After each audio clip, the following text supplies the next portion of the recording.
Este podcast es público y ajeno a cualquier partido político. Queda permitido el uso para todo fin que involucre desnudar y desentrañar los enredos de la mente.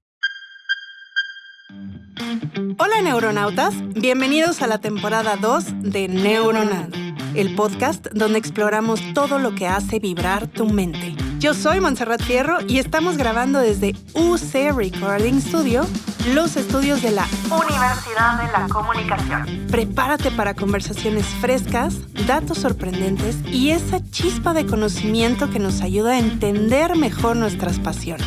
Así que sube el volumen y acompáñanos en esta nueva aventura cerebral. Comenzamos.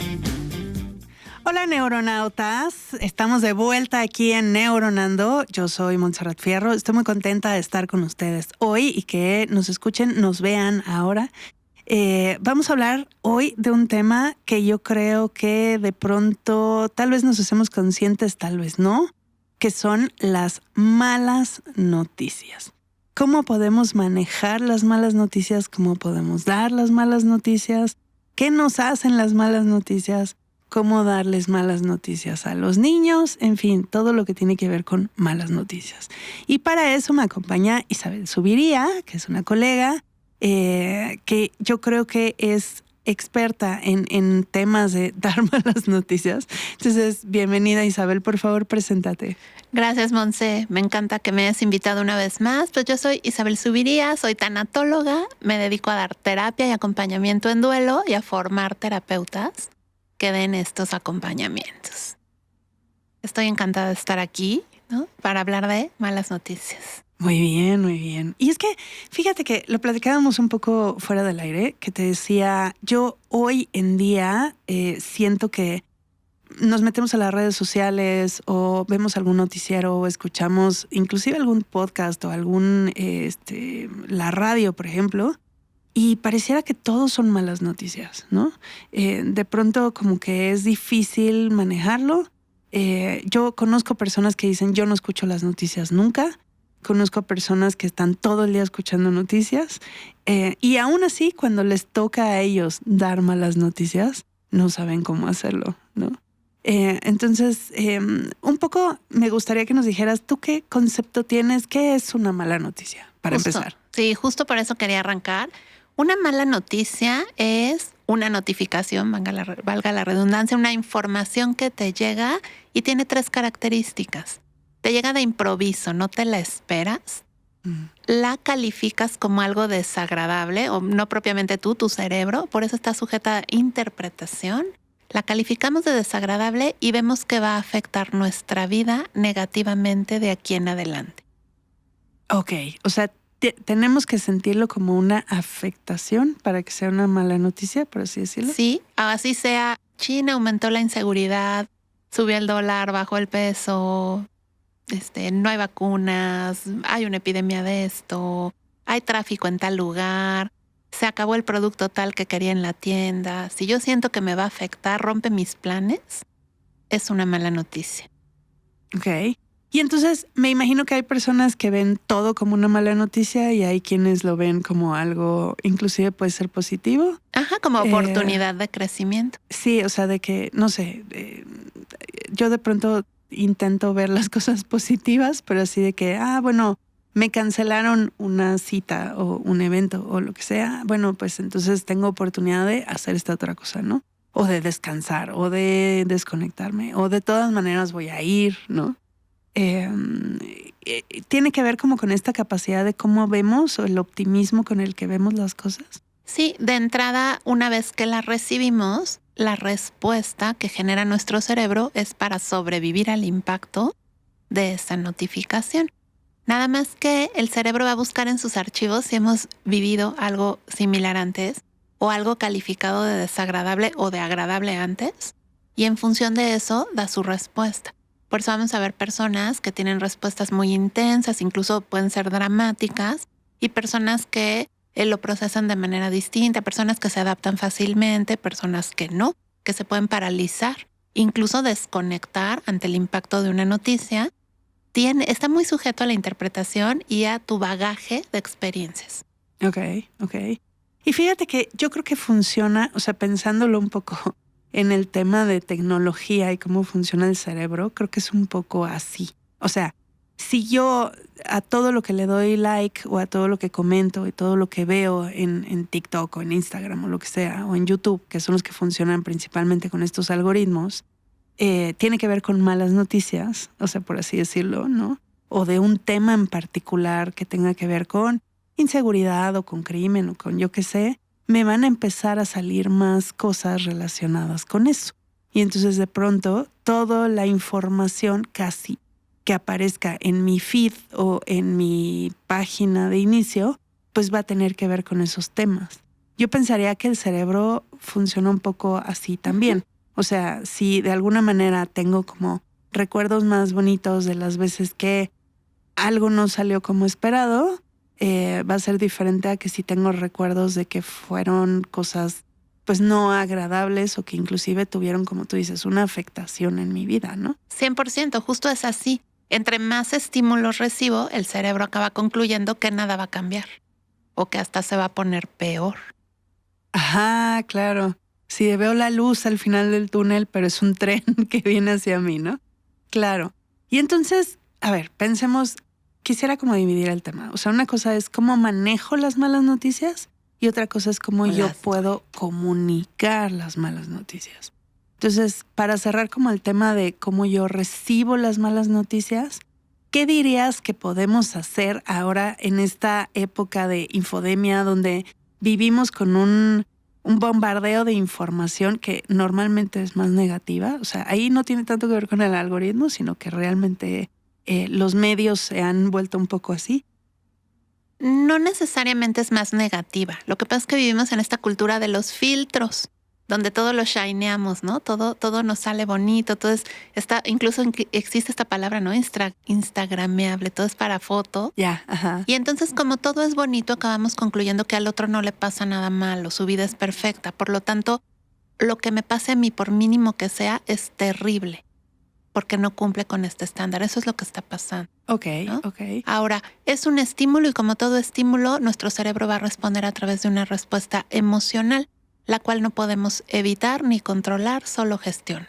Entonces, es muy importante aprender a reconocer tus emociones y a gestionarlas para poder lidiar con las noticias, incluso si las interpretas como malas o si sí son malas en tu caso y vienen trayendo una afectación. Ok. Y entonces, si tú ves que te está afectando, por ejemplo, estar viendo de las noticias todos los días, ¿tú recomendarías no verlas? O reducir los estímulos, ¿no? Ok. Por ejemplo, puedo verlas a mediodía, que tengo tiempo de gestionar y procesar e integrar lo que me está pasando y no de noche donde me voy a dormir. Mi parte consciente se duerme y mi inconsciente a lo mejor le va a dar vuelo a mis temores. Claro, ok. ¿No? Quizás que no sea con lo que empiezo y termino mi día, sino lo que vea para estar enterado en otro momento que pueda gestionar. De acuerdo. Entonces, primero, volvemos al tema, hay que reconocerlo, ¿no? Oye, ok, entonces pensando en este tema de las malas noticias, yo las voy a poder gestionar a partir de esto. Y luego viene ¿y cómo puedo yo dar malas noticias? Eso es difícil, Monse, tan difícil que existen protocolos para realizarlo y estos protocolos se actualizan. Fíjate, como un dato anecdótico te quiero contar. En 2021, en el Congreso Nacional de Tanatología se presentó un estudio realizado por una trabajadora social veracruzana que estudió y analizó cómo se le estaba informando a las personas que sus seres queridos contagiados del virus estaban muriendo. Okay. Había un protocolo tanto internacional como nacional para dar estas comunicaciones, incluso si era a distancia, y tristemente no se aplicaron y se les informaba por mensaje de texto, imagínate. No, bueno, ok. No. O sea, y que no, todo mal. Y desde luego las personas calificaron esto como de poco ético, poco empático, falto de tacto. Algunas veces solo se les decía, tu familiar murió, ven y trae estos papeles. Otras veces tienes que traer estos documentos a esta oficina, pero no sabían por qué. Otras no se cercioraron que fuera la persona indicada para recibir la notificación. Es decir, hay muchos aspectos, por eso hay protocolos. Claro. ¿No? Que se resumen pues como es que en no una era un serie de trámite pasos. administrativo, ¿no? O sea, sí había que ponerle un poco más de ganitas. Sí. Y entonces, ¿cuáles son estos o debería de ser este protocolo? Bueno, si la comunicación va a ser de manera presencial, hay que garantizar que estemos en un espacio privado, de preferencia, no hay en un pasillo, en el estacionamiento, en un espacio privado, donde no haya ruido, donde no haya interrupciones. La comunicación la debe hacer una persona que haya verificado la información y esté seguro que lo que va a comunicar es cierto. Porque se llega a dar que comunicas, creas un impacto y te equivocaste. Y, perdón, no se murió. Usted disculpe, ¿no? Ya Entonces, sé. hay que verificar primero que la información que vas a dar es cierta. Verificar que la persona que va a recibir la noticia es la indicada, ¿no? A lo mejor le estás diciendo al hijo y había una esposa, ¿no? A lo mejor era alguien que no debía saberlo porque, no sé, está enfermo o lo que sea y la familia indicó. Entonces, sea cual sea, verificar la información, verificar que es la persona adecuada. Este espacio debe estar bien ventilado y quien va a comunicar no debe tener prisa. Debe estar dispuesto ahí con cierta cantidad de tiempo para resolver dudas y para permitir los silencios con los que las personas procesamos la información. Digamos que a manera logística esto es lo que hay que cuidar. Comunicar siempre con la verdad, sin agregarle y sin quitarle. De preferencia no utilizar tecnicismos si la noticia viene de algún modo con esta información, como pueden ser noticias médicas, noticias de accidentes. Legales inclusive, ¿no? Incluso legales, tratar de hacer la información lo más sencilla porque pues la persona no está obligada a manejar el argot que tú manejas y el hecho de que el cerebro lo califique como desagradable nos hace tener cierta niebla mental, nos cuesta tener claridad y comprensión, incluso para tomar decisiones. Entonces, entre más sencillo sea el mensaje, más ayudas al otro a comprenderlo y permitir la respuesta emocional. Que luego eso es a lo que muchas personas le tienen miedo, ¿no? O sea, mejor no le digo esto porque si no se va a soltar a llorar y yo no voy a saber qué hacer, ¿no? O no permitir el silencio y entonces seguir como ocupando eso sin dejar a la otra persona pensar y como asimilar lo que está recibiendo, ¿no? O que haya mucho ruido, ¿no? A lo mejor estoy en un área de ambulancias, están las sirenas y ni siquiera me alcanzan a escuchar. Entonces hay que cuidar esto. Y yo me he encontrado con algunas personas que no se conocen entre sí, ¿no? Pero que tienen que dar una mala noticia y van a un restaurante o a una cafetería. ¿Tú qué opinas? Es un recurso, no es el ideal, pero es un recurso. ¿Por qué? Porque la persona no se va a permitir desregularse. Hay personas que tienen respuestas hostiles. De hecho, existe la curva de la hostilidad, que te dice en qué momento puedes intervenir y en qué momento mejor te esperas a que la persona llegue a su pico y se desinfle, digamos, esta curva, para ponerte a salvo ante una posible respuesta violenta. Entonces, hacerlo en lugares públicos hace que motiva un poco a que el otro se tenga que controlar, incluso que reprimir y no se desregule. Ok. Pero, entonces puede ser aconsejable, pero depende del tipo de noticia. Por ejemplo, noticias en temas, por ejemplo, de salud, que tienen que ver con vida o muerte, ¿no? Con diagnósticos, en lugares públicos es muy difícil. No es favorable para la persona. Ok. A lo mejor para el que notifica siente que así garantiza que no se desregula, pero claro. Para el otro no. Ok, entonces de preferencia no, a menos de que sea algún otro tipo de cosas, ¿no? Como puede ser terminar una relación, tal vez. Pudiera ser. Ahora, quien notifica debe estar en control de sus emociones, no reprimiéndolas, pero pudiendo controlarlas. No se vale que el que recibe el impacto de la noticia te acabe dando contención a ti que notificaste. Ya. O sea, está en desventaja para todavía ser el que te apapacha. Claro. Ok. Entonces, primero, como asimilar la noticia para poderla comunicar, ¿no? Siempre hablar con la verdad y comunicar las malas noticias, las que van a tener una afectación negativa, lo antes posible. Porque las personas pueden sentirse traicionadas o que les dejaste al margen o les mentiste y entonces todavía se afecta más la comunicación o la vía de comunicación entre esas personas. De acuerdo. Oye, ¿y si es, por ejemplo, un niño o un adolescente, cómo le puedo comunicar una mala noticia? Ok, con los menores de edad se sugiere que la comunicación la dé alguien que tenga un apego afectivo con ellos. O sea, no que llegue el médico o el terapeuta, el docente, sino quizás papá, mamá, abuelito, alguien muy cercano con apego afectivo bien orientado en estos pasos a comunicar, en control de sus emociones, que se les hable siempre con la verdad lo antes posible, pero con ellos hay que ver qué necesidad de información tienen. Aunque podría ser materia de otro podcast, te cuento a grandes rasgos que en la primera infancia los chiquitines tienen muchas dudas. Incluso si pasan por esta etapa del pensamiento mágico fantasioso, pueden tener ahí otras teorías en función de mitos o cosas que escuchen. Pero en la primera infancia lo que más necesitan es cierta información y pueden volverse muy preguntones. En la segunda infancia, a partir de los 7 años, es muy importante favorecer la expresión emocional. Aquí no solo van a necesitar información, sino este apoyo de contención emocional. Ya en la adolescencia suelen percibir las malas noticias como una injusticia o una interrupción de logros y pueden generar culpa. Entonces siempre hay que comunicar validando que no son los responsables, no es su culpa. Ok, de acuerdo. Hablar siempre con la verdad y si es una mala noticia anticipable, vamos a suponer tenemos un familiar con una enfermedad crónico-degenerativa y ya se sabe que va a morir en algún momento, irles hablando previamente de lo que es estar hospitalizado, lo que es la enfermedad, lo que es la muerte, para que en el momento que se comunique solo le puedas decir, oye, ¿te acuerdas del abuelito? ¿Te acuerdas que estaba enfermo? ¿Te acuerdas que fue al hospital? ¿No? Y vayas guiándolo en algo que ya se habló previamente. Si es una mala noticia que llega de repente, intempestiva, se vale mostrarte vulnerable, pero no descontrolado por completo, desregulado. O sea, que se vale te acabe llorar, dando contención. pues, Sí. pero se vale llorar, de que no puedes ni hablar, por ejemplo. Entonces, ¿cómo decir que comunicas? estás enojado, ¿no? etcétera. Sí, porque pasa algo muy importante con los menores de edad.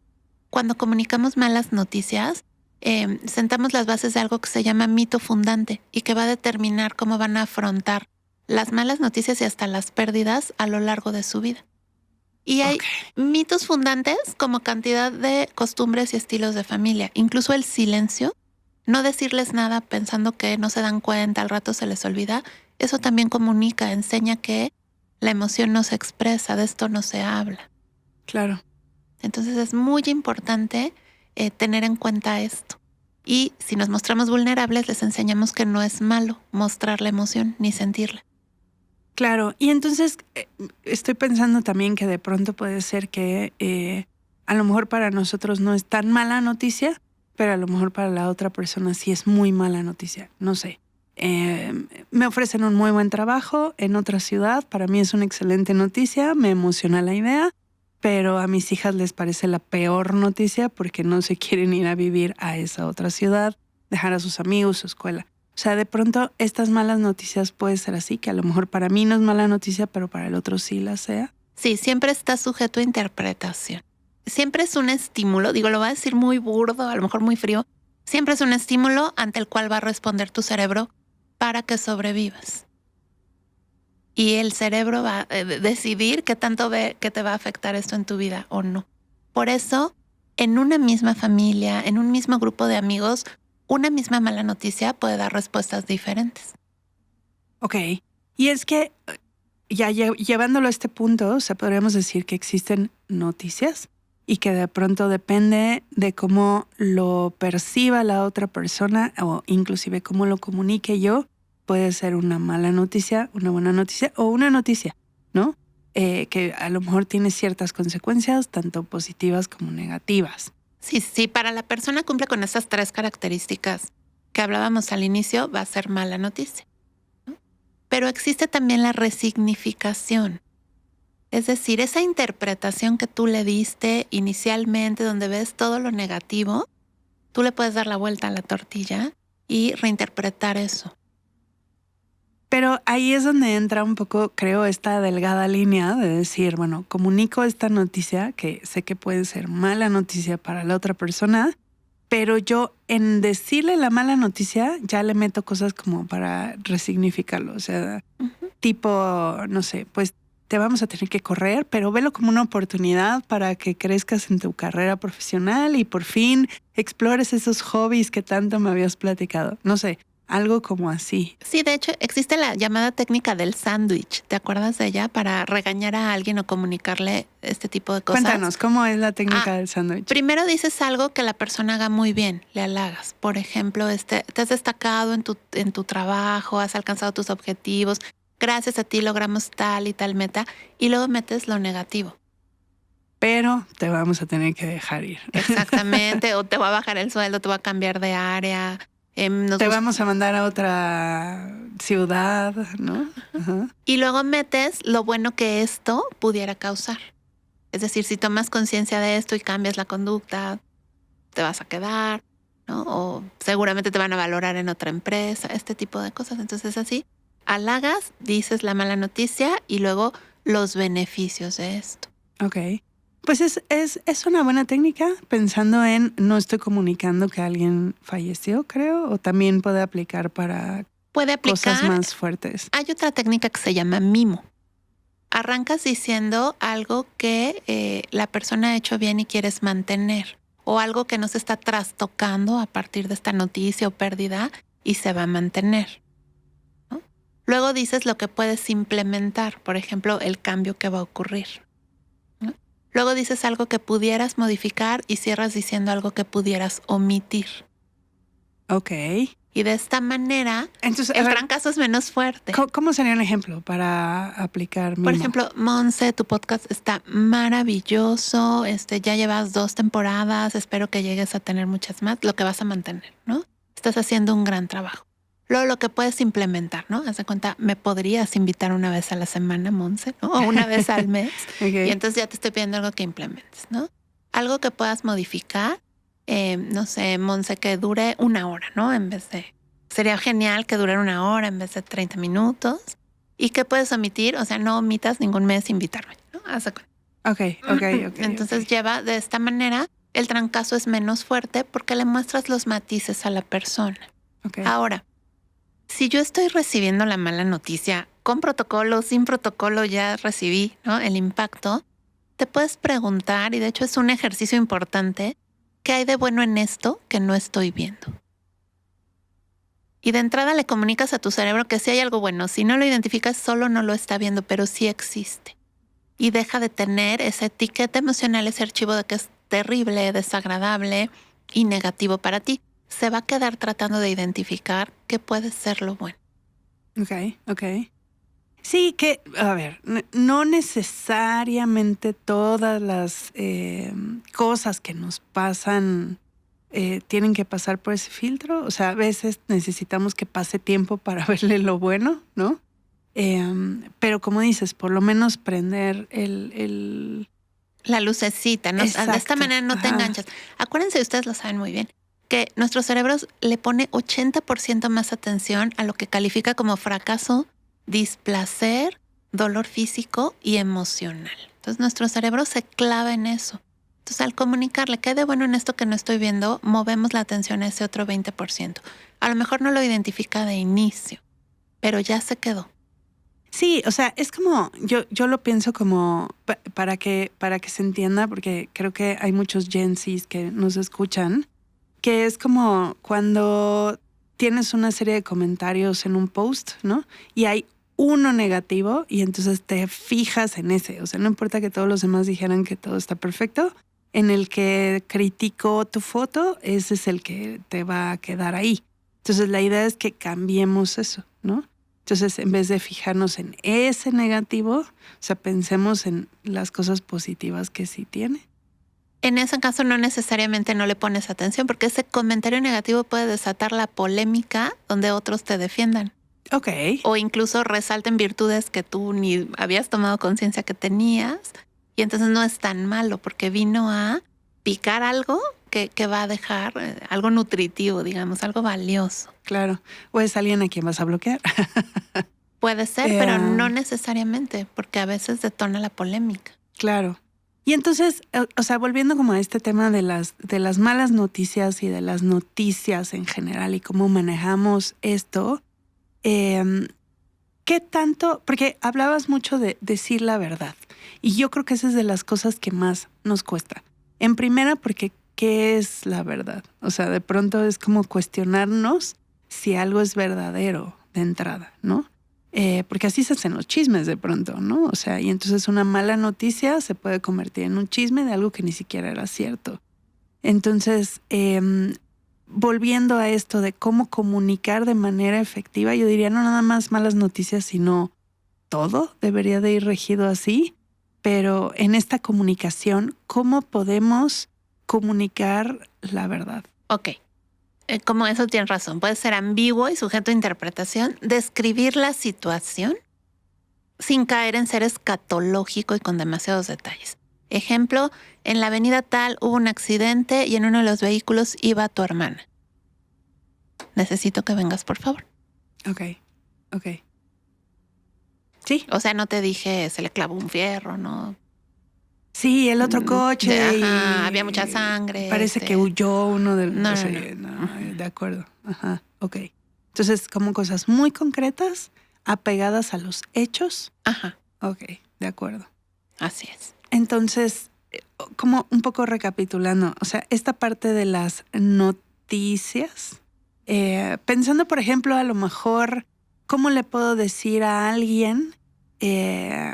justo para mí no es una mala noticia, pero para la otra persona sí, como ya no quiero andar contigo, o ya no vas a trabajar conmigo, o ya no quiero ser tu amigo, no sé, como yo te estoy comunicando a ti algo que ya no va a ser conmigo.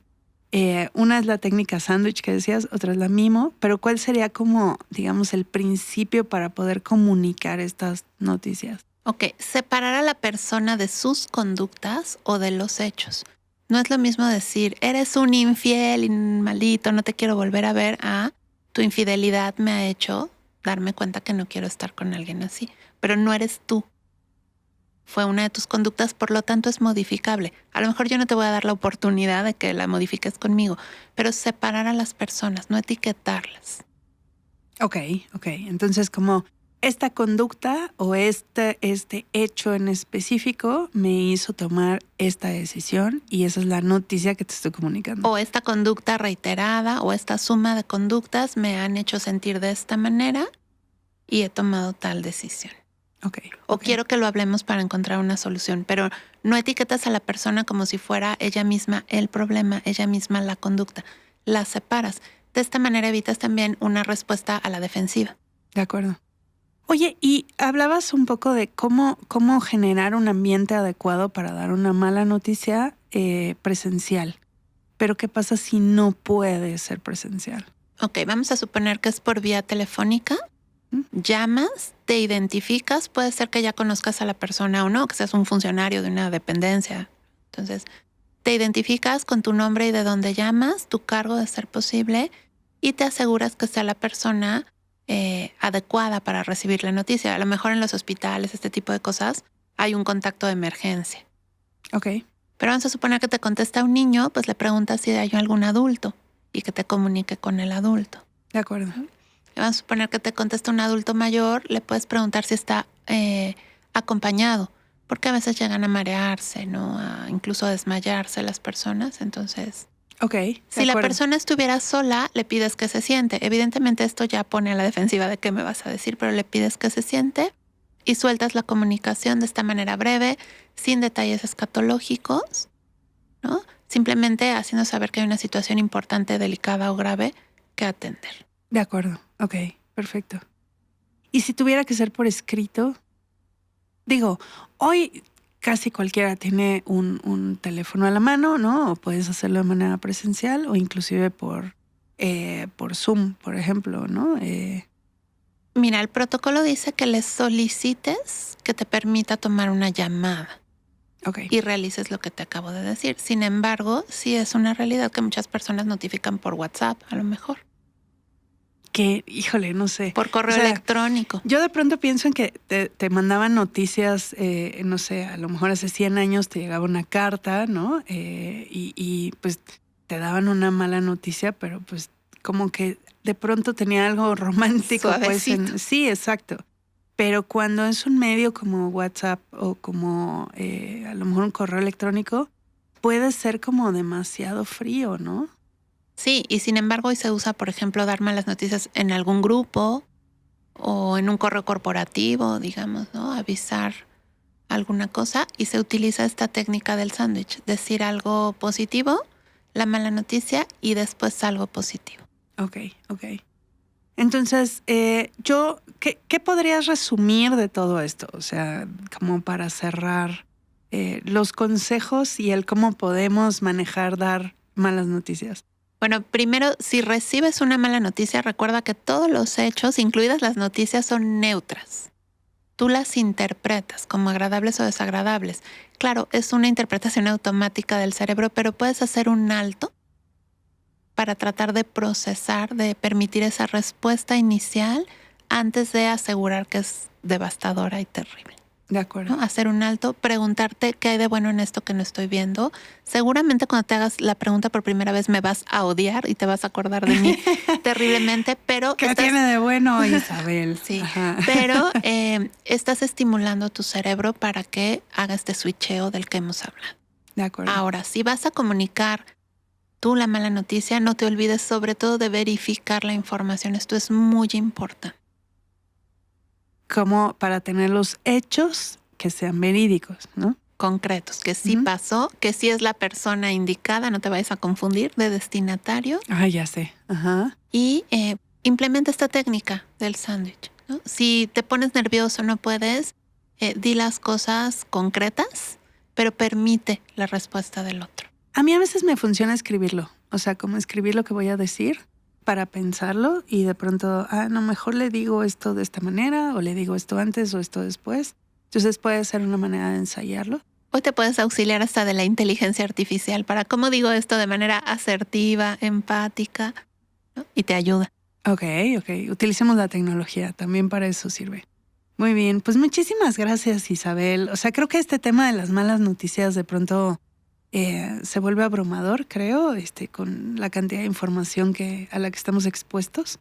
Entonces creo que nos va a servir bastante todos tus consejos. Muchas gracias. Gracias, Monse. Y pues si hay personas que se dediquen constantemente a dar malas noticias, como el personal del área de la salud, del área forense, existen capacitaciones en estos protocolos y en dar contención emocional primaria. Claro que eso es algo que pueden ver contigo, justamente. Sí, también. ¿Dónde te pueden encontrar, Isabel? En todas mis redes sociales, Monse, estoy como Isabel Zuviría con Z, o como Certeza con Z también al principio y al final. Así me encuentran y pues muchas gracias por invitarme. No, muchas gracias a ti, Isabel. Yo creo que pronto estaremos por ahí dando a conocer otras cosas que haremos contigo. Y algunas otras cosas que tú también estás haciendo y de cursos y de este acompañamiento que puedes dar en tanatología, en psicología. Entonces por ahí estén pendientes de las redes tanto de Neuronando como de Isabel. Mi nombre es Montserrat Fierro. A mí me encuentran como @fierro.monts. Y recuerden seguirnos en nuestras redes. Déjenos comentarios. Déjenos qué otros temas les gustaría escuchar con Isabel. Para que venga de nuevo a hablarnos y darnos estos consejos tan valiosos. Recuerden nuestras redes, Neuronando MX. Y pues ahora también tenemos video, así es que nos podemos ver, no nada más escuchar. Entonces queremos saber un poco qué otros temas les gustarían. Muchas gracias a la Universidad de la Comunicación, muchas gracias a UC Recording Studio y todo el equipo que son súper pacientes y profesionales. Esto fue Neuronando. Adiós. Esto ha sido todo por hoy en Neuronando. Esperamos que hayas disfrutado de este episodio. Recuerda escucharnos todos los jueves a partir de las 10 de la mañana en plataformas. Síguenos en Instagram en @neuronando.mx y en Facebook como Neuronando. Hasta la próxima, neuronautas.